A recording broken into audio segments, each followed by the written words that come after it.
For many, the quiet of the night is when financial anxiety is loudest. The source material defines this as poverty thinking, a state where deeply ingrained negative beliefs about money dictate a person's outlook. To counter this, a massive digital subculture has emerged around manifestation videos and sleep affirmations.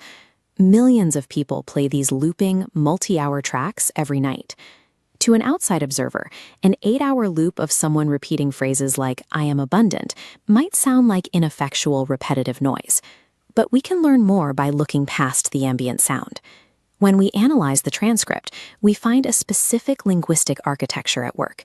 These tracks function as psychological tools, designed to systematically target and replace the internal scripts that drive financial fear. By treating these affirmations as a dataset, we sort the phrases into 3 distinct psychological categories. The first category is identity restructuring. These are exclusively I am statements, like being rich is part of who I am, and I am the master of my wealth. This isn't a future goal, but a present reality. The intent is to overwrite the listener's foundational money story at the identity level. The second category focuses on releasing blocks and granting permission. The script repeats the line, "It is safe for me to be rich." This targets a specific psychological barrier, the subconscious guilt or fear some people associate with accumulating wealth. To move past that fear, the text utilizes permission-granting language, like "I give myself permission to prosper," and instructions to release all negative energy. The logic of the script is clear. Psychological identity must be reconstructed before any practical accumulation of wealth can occur. The third category reveals a surprising intersection. The script balances mystical belief with grounded financial responsibility.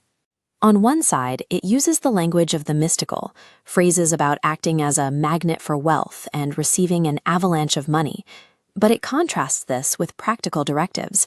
The script insists the listener is an excellent money manager who is ready to put in the work. By pairing these extremes, the text ties the expectation of wealth to personal ability. Within this framework, manifestation is not portrayed as a passive experience. It requires a participant who is ready to act.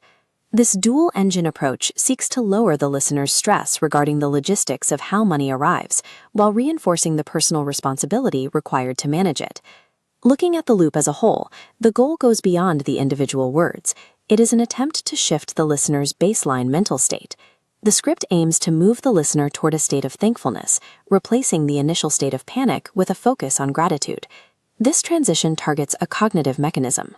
By fixating on abundance rather than scarcity, the listener is prompted to look for real-world opportunities that a mind clouded by fear might otherwise ignore.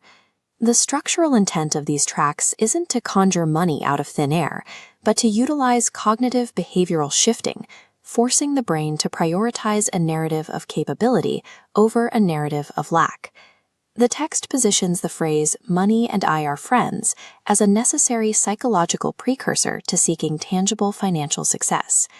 Ultimately, these linguistic tools are designed to help the listener edit their own internal narrative. By attempting to dismantle these internal barriers, the script aims to make the pursuit of financial goals feel possible.